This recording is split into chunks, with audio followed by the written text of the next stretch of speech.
So, you think your ideal marketing demographic isn't on social media, huh? Okay, boomer. Have you hit a wall when it comes to growing your interior design business? Then welcome to Wingnut Social, the podcast specifically designed to accelerate your business through increased social media presence, impactful online content, and translating industry experience into physical success. This is your design business tightly fastened. Now welcome the hosts of Wingnut Social, Darla Powell and Natalie Graff. Hey there, and welcome to the Monday Marketing Mini Potty. I am your host, the Grand High Poobah of all things Wingnut, Darla J-Lo Powell, and I'm joined by the Soulless Ginger, or as I like to call her, Shakira. Oh, new names. Hello, hello. Hello, good morning, Natalie Ann Graff. Yes. Did you forget your name today? I did, Natalie Ann Graff. Yeah, it's a little foggy. It's, Super Bowl Sunday, the Monday after. Things get foggy.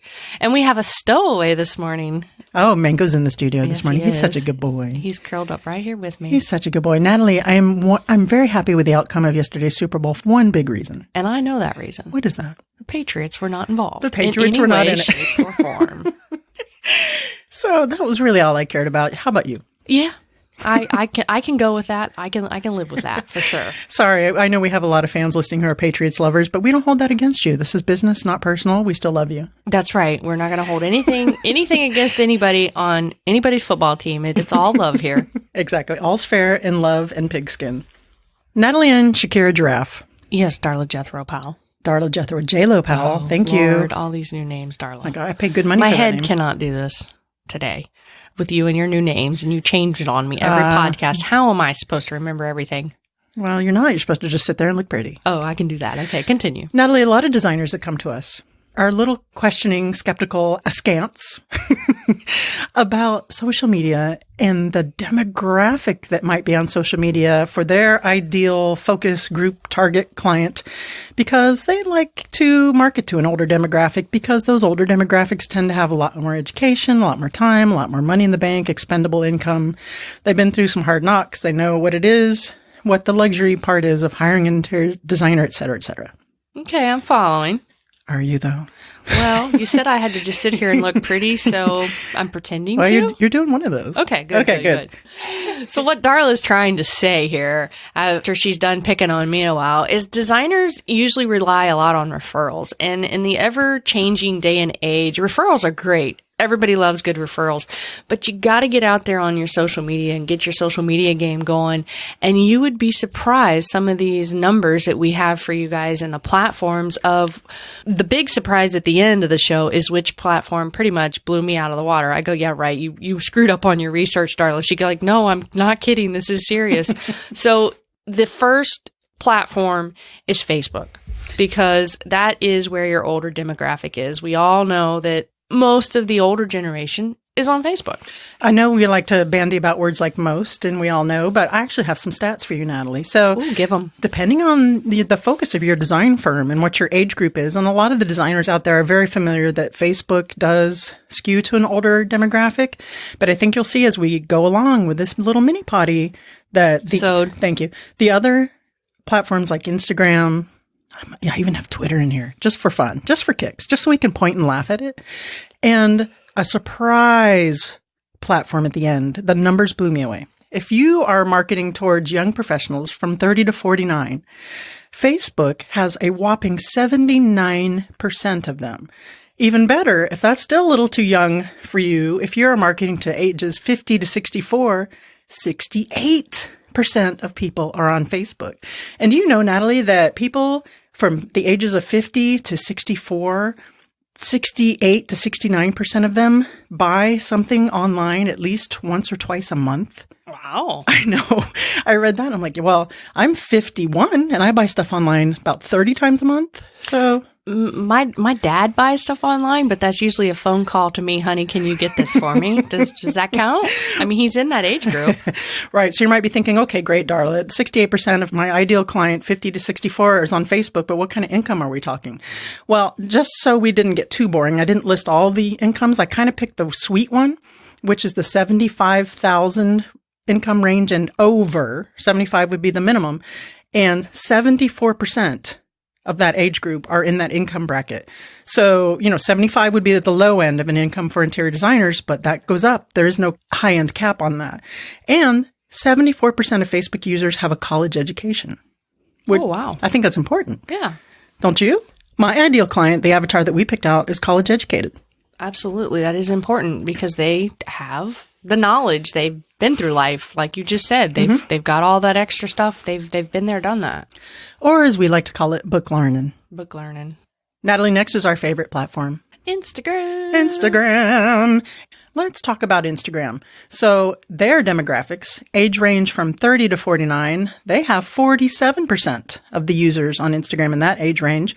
And 50 to 64, which may be some of y'all's sweet spot, 23%. That's growing. That used to be as low as 10%. So every year that's growing.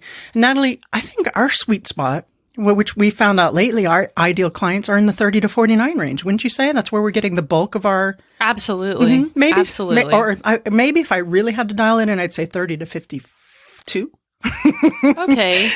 Well, these are the averages and the numbers that they came up with. We could come up with our own if you want to do all the research, Darla. Yeah, no.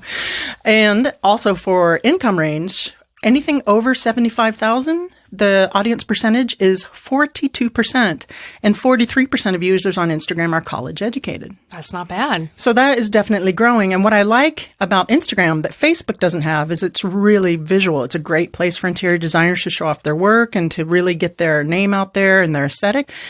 Instagram is where Darla Powell Interiors gets most of its clients from. I mean, Darla gets a new DM every other week of a client that says, hey, I've been following you. I have this, I have that. So, I mean, we are proof is in the pudding kind of thing. This is some real numbers, some real stats, and we're living proof. We did a whole episode on it. So, but we don't want to bore you with all of that.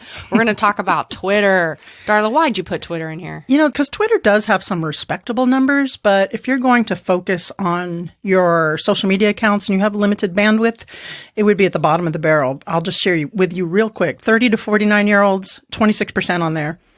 I mean, you could still hit a couple. 50 to 64, only 17%. College educated is only 32%. And over a $75,000 income is only 32%. What that tells me is on Twitter, you're going to have to be way more dialed in with your strategy and targeting that small percentage. In our experience, Twitter has not been really, really that great for us for the interior design firm. But, I mean, we have kind of... Twitter's good for your moon pie and your little Debbie cakes. Twitter's been great reaching out to brands and tagging design brands who have a really strong presence on Twitter. That has been good. And networking and DMing, and that hasn't been bad, but it isn't our number one focus. And I just wanted to share those stats with you so you could kind of see why. Next, Natalie, is LinkedIn. Yeah, I'm not really on that platform. I get confused. It's not that pretty. I have to admit, it's a little clunky. And we have spoken on the podcast before that we would like to see its aesthetics pretty up, I guess, at the lack of... But it's not an interior design site. It's not a what's that right word that I'm looking for? It's not like Instagram. It's not as visual. Like you look at Instagram and Instagram is beautiful. It has great things on it. And for me, LinkedIn's like, oh, I got to read now. Well, here's the thing about LinkedIn is that it's got a lot of professionals on there. In fact, 51% of the users on LinkedIn are college educated and 49% have an income of over $75,000.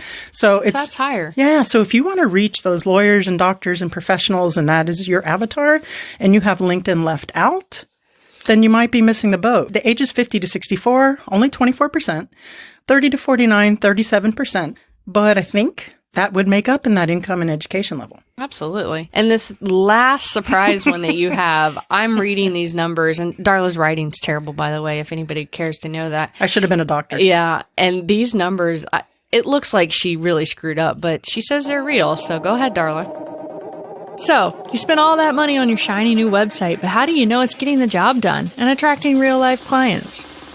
Are your photos optimized? Are your backlinks bending over backward to work for you? Have you lost the keys to your keywords? If all of this is making your head spin, don't worry. Wingnut Social's SEO website audit will answer all these questions and more. In fact, here is what you get when you purchase. 2 hours of consulting with an expert.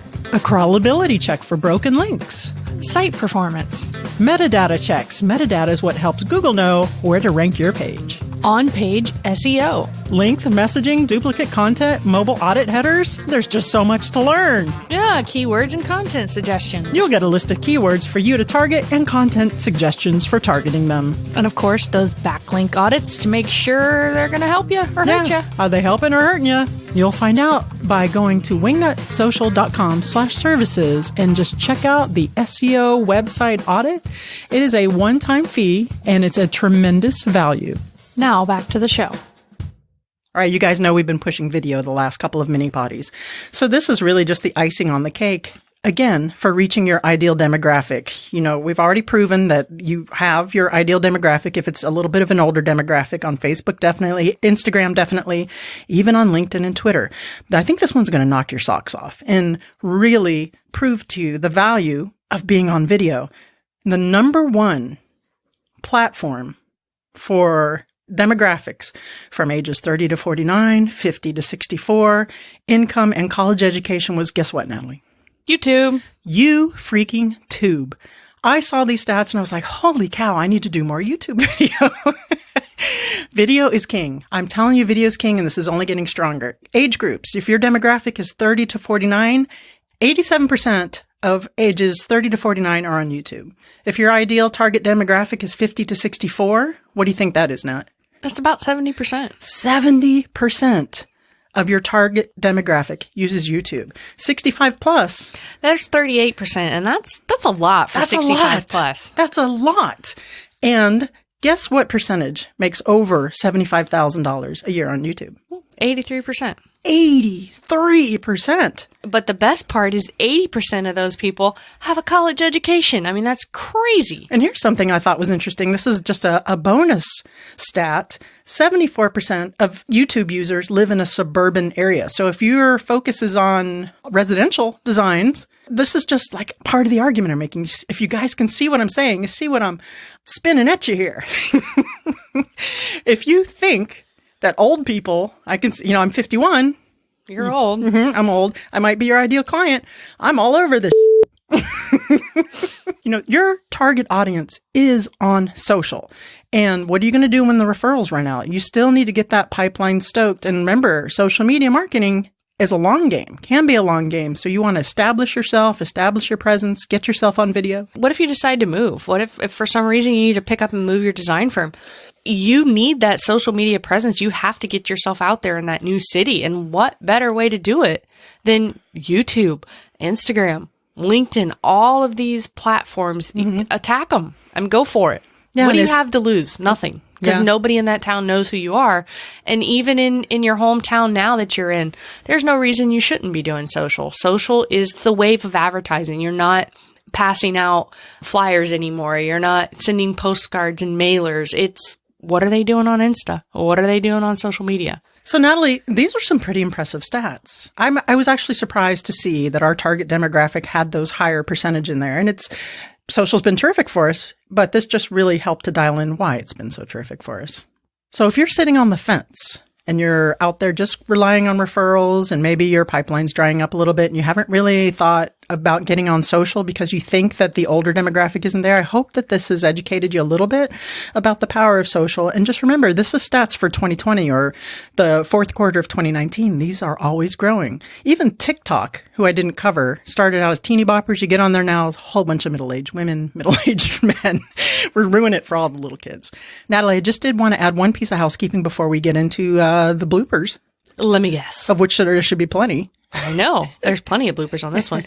WowWingnut. Are you guys hashtagging your photos? Hashtag WowWingnut so we can share them and get you all over the internet? Yeah. If you use the hashtag WowWingnut on your interior designs, and they have to be yours, don't use inspo posts. We are likely to share that on the Wingnut social page, maybe even the Darla Powell Interiors page, which we have almost 20,000 followers, 25, 26, something like that total. So we can get you some exposure for your interior design firm. That's hashtag WowWingnut. If you guys like what you hear, please leave us a review on whatever the hell you're listening to this podcast on. Tell your friends, what the hell, tell your enemies. Follow us on social at Wingnut Social or give us a call at 1-877-WINGNUT and we will take all of that social media crap off your hands. That's it for today, Nat. Got anything else? Nope. So long. See ya. Thanks for joining us today. Be sure to tune in next week for more business and marketing info and insightful interviews with industry experts and design superstars. Can't wait? Then head on over to wingnutsocial.com for more great content to help you get your business to the next level.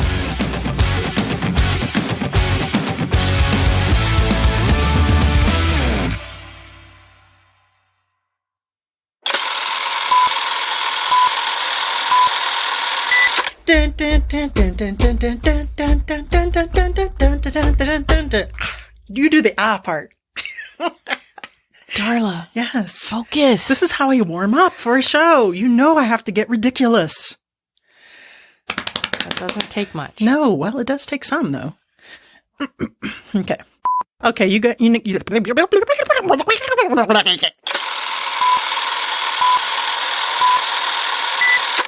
Good boy, Mango.